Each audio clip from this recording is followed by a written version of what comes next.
Sabe, tem uma palavra que a gente acredita que deseja acima de tudo: liberdade. A promessa de um caminho aberto, de escolhas que são só nossas. Mas e se essa promessa for, na verdade, uma armadilha? E se a liberdade não for um presente, mas sim um fardo? Um peso tão, mas tão absoluto que se torna a nossa única e verdadeira condenação. É com essa pergunta, assim, brutal, que o filósofo Jean-Paul Sartre nos joga bem no olho do furacão do pensamento dele. É uma pergunta que nos força a encarar aquele abismo que dá um frio na espinha, sabe? O abismo que existe dentro de cada uma das nossas escolhas. E para Sartre, não dá para falar de liberdade sem sentir aquele gosto de angústia na boca. Elas não são só conectadas, elas são, no fundo, a mesma coisa.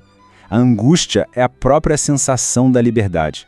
É o calafrio de se saber total e, olha, irrevogavelmente responsável por aquilo que se é. Então, vamos lá.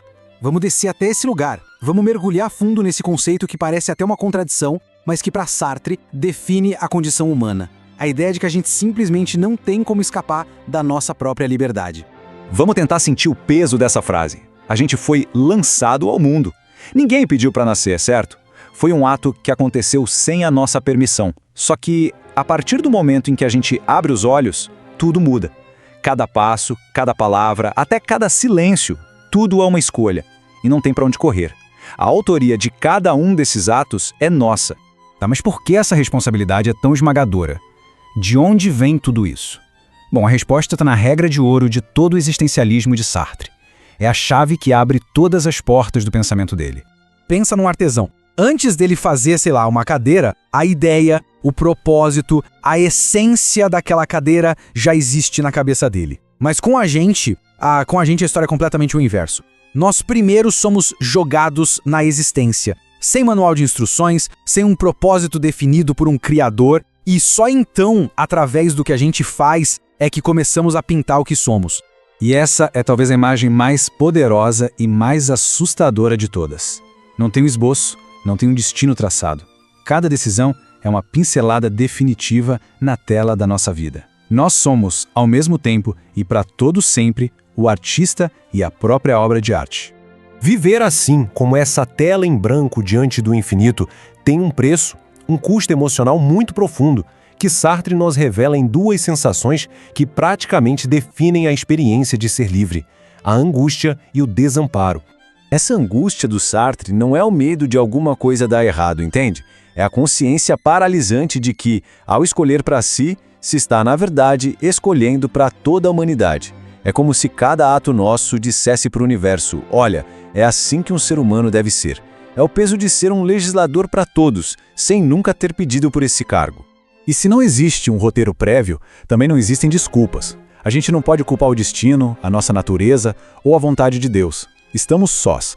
Imagina gritar para uma resposta no escuro e o universo só te devolver o eco da sua própria voz. Essa é a solidão cósmica do desamparo. Nós somos os únicos autores das nossas próprias leis. E aí, diante desse peso todo, desse silêncio, quem não sentiria a vontade de fugir, de se esconder? E nós, que somos mestres da autoenganação, criamos refúgios, mecanismos super sofisticados para fingir que não somos tão terrivelmente livres assim. Sartre nos mostra dois jeitos de ser. O nosso, o ser para si, que é como um rio, sabe? Sempre em movimento, sempre se tornando algo. E o ser em si, que é o modo de ser de uma pedra, denso, fixo, completo em si mesmo.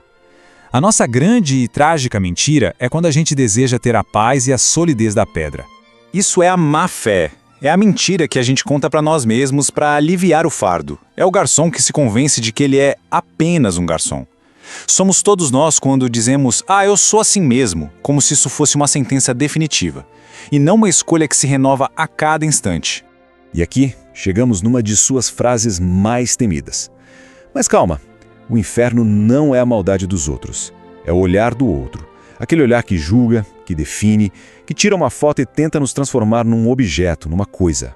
O olhar do outro rouba o nosso projeto, tenta nos congelar numa imagem e, com isso, limitar a nossa liberdade, que deveria ser infinita. Então, o que resta pra gente? Viver num pêndulo entre a angústia que paralisa e a mentira que conforta? Não. Sartre aponta para uma terceira via. Um caminho estreito, íngreme, mas que leva lá para o topo da montanha. O caminho da autenticidade. Ser autêntico não é um destino, é uma jornada. É o ato de parar de fugir. É olhar o abismo da liberdade nos olhos e, em vez de recuar, dar um passo à frente. É pegar a tela, as tintas e declarar com toda a força: esta obra, com todas as suas falhas e toda a sua glória, é minha. E hoje, né? No mundo que nos oferece identidades prontas em caixinhas de algoritmos, que nos empurra para perfis e marcas, escolher o próprio caminho, contra a maré, não é só um ato filosófico. É talvez o maior ato de rebeldia que existe. E aqui a gente chega no coração de tudo. A angústia não é uma doença para ser curada. Ela é a febre da vida. É a prova pulsante de que se está livre. Sentir essa angústia é sentir a própria alma se expandindo para criar um significado onde não existia nenhum. No fim, Sartre arranca todas as nossas desculpas e nos devolve o poder mais assustador e maravilhoso que existe: o poder de ser o autor da própria história. E a pergunta que fica, ecoando no silêncio, não é quem se é, mas sim, diante desta tela completamente em branco, que obra de arte se escolherá ser, a partir deste exato momento. Se esta cápsula de conhecimento expandiu sua mente, há muitas outras a serem descobertas. Inscreva-se e ative as notificações para não perder a próxima dose de reflexão. Sua perspectiva é importante. Deixa nos comentários. Até a próxima cápsula.